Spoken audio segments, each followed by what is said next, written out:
Prove the following मधलं second example cos 40 degree plus cos 50 degree plus cos 70 degree plus cos 80 degree equal to cos 20 degree plus cos 10 degree. तर इथे आपल्याला prove करायचं आहे LHS side equal to RH side. LHS साईडला सगळ्या terms सगळे functions हे कॉस मध्ये आहेत, फक्त अँगल वेगळे आहेत. 40 डिग्री 50 डिग्री 70 80 डिग्री. आणि RHS साईडला सुद्धा कॉस मध्येच आहे. 20 डिग्री आणि 10 डिग्री हे अँगल आहेत. तर आता आपण आधी LHS साईड सॉल्व्ह करू आणि it is equal to RHS हे प्रूव्ह करू. LHS side equal to cos 40 degree plus cos 50 degree plus cos 70 degree plus cos 80 degree. तर इथे सगळीकडे प्लस प्लस प्लस आहे आणि 4 अँगल आहेत. तर आता इथे आपण फॅक्टरायझेशन फॉर्म्युला वापरायचा आहे. Cos C plus cos D. Cos C plus cos D equal to 2 cos C plus D divided by 2 into cos C minus D divided by 2. हा फॉर्म्युला वापरायचा आहे आपल्याला. ह्या फॉर्म्युल्याला काय म्हणतात? Factorisation formula. आता इथे अँगल 40 50 70 80 आहे आणि ते सी प्लस डी करायचं आणि त्याला 2 ने डिवाइड करायचं. सी मायनस डी करून 2 ने डिवाइड करायचे. तर इथे आपल्याला trigonometric functions of special angles हे पाठ असतात. म्हणजे 0 angle 30 degree angle 45 degree angle ह्याच्या व्हॅल्यू आपल्याला पाठ असतात. 60 डिग्री 70 90 डिग्री नंतर 180 डिग्री ह्या व्हॅल्यू आपल्याला बहुतेक करून ट्रिग्नोमेट्रिक फंक्शनचे पाठ असतात. म्हणून आता इथे आपण काय करायचं आहे, कुठे असा कोणत्या अँगलनी C plus D divided by 2 केल्यावर इथे आपल्याला स्पेशल अँगल मिळतो. आता 40 प्लस 50 केल्यावर 90 डिग्री येते.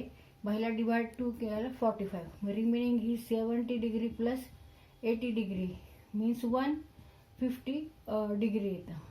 हे डिवाइड बाय 2 म्हणजे 75 डिग्री. पण हे आपल्याला नको आहे कारण 75 डिग्रीचं आपल्याला व्हॅल्यू वगैरे माहीत नसते जास्त.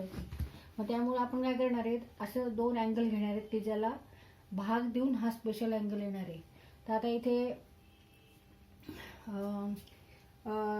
70 degree plus 50 degree 70 plus 50 equal to 120 degree आणि ह्याला डिवाइड 2 ने केल्यावर काय येणार आहे आन्सर 60 डिग्री येणार. मग 60 डिग्री हा अँगल स्पेशल आहे, ह्याची व्हॅल्यू आपल्याला जनरली माहीत असते.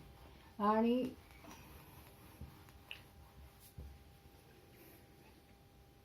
Remaining 40 plus 80 degree 40 plus 80 means 120 degree 120 degree divide by 2 means 60 degree.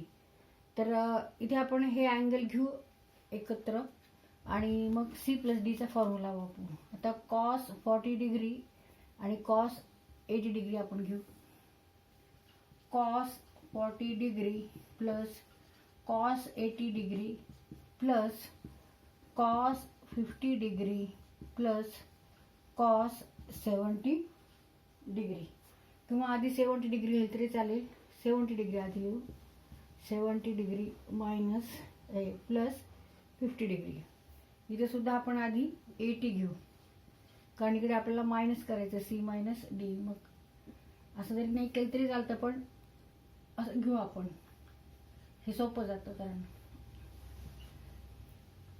आता इथे C plus D cos C plus D cos C plus cos D. तर इथे सी बरोबर आहे 80 डिग्री अँड डी बरोबर आहे इथे 40 डिग्री. आता हा फॉर्म्युला वापरायचा 2 cos C plus D divided by 2 into cos C minus D divided by 2. मग 2 cos C plus D means 80 degree plus 40 degree divided by 2 into cos 80 degree minus 40 degree divided by 2. आता ह्याच्यासाठी परत हाच formula वापरायचा. इथे plus आहे, plus लिहून टाकू. इथे C equal to 70 degree and D equal to 50 degree. मग 2 cos C plus D means 70 degree minus 50 degree divided by 2 plus minus नाही plus into cos C minus D 70 degree minus 50 degree divided by 2. आता इथे हे आपण solve करून घेऊ.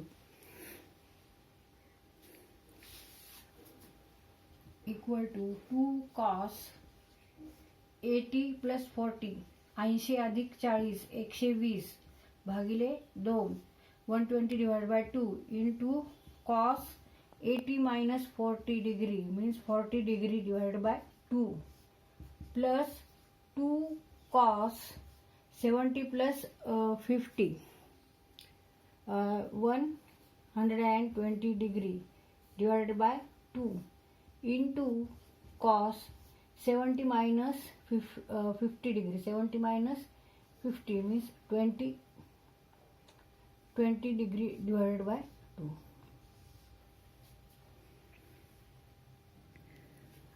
Equal to 2 cos 120 ला 2 ने भाग दिल्यावर उत्तर किती येतं 60 बेसखा 12 0 60 120 divided by 2 means 60 degree into cos 40 divided by 2 means 20 degree 40 भागिले 2 बरोबर 20 अधिक 2 cos 120 upon 2 means 60 degree into cos 10 degree.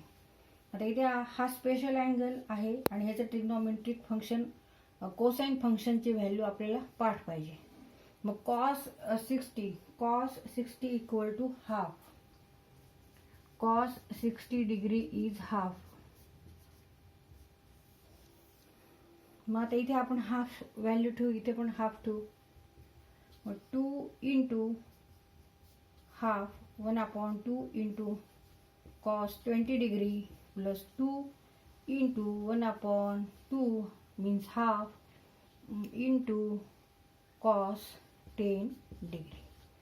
आता इथे 2 हे न्यूमरेटरला आहेत आणि 2 हे डिनॉमिनेटरला आहे. 2 upon 2 डिवाइडेड बाय 2 2 भागिले 2 बरोबर 1.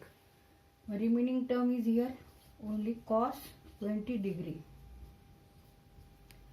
2 भागिले 2 एक अंशस्थानी आणि एक छेदस्थानी. एक न्यूमरेटरला 2 आहे डिनॉमिनेटरला 2 आहे. 2 upon 2 equal to 1 into cos 10 1 into cos 10 इथे प्लसची साईन आहे म्हणून प्लसची साईन देऊ आणि cos 10 degree and it is equal to RHS side equal to RHS. Therefore LHS equal to RHS. तिथे आपला हा क्वेश्चन सॉल्व करून झालेला आहे.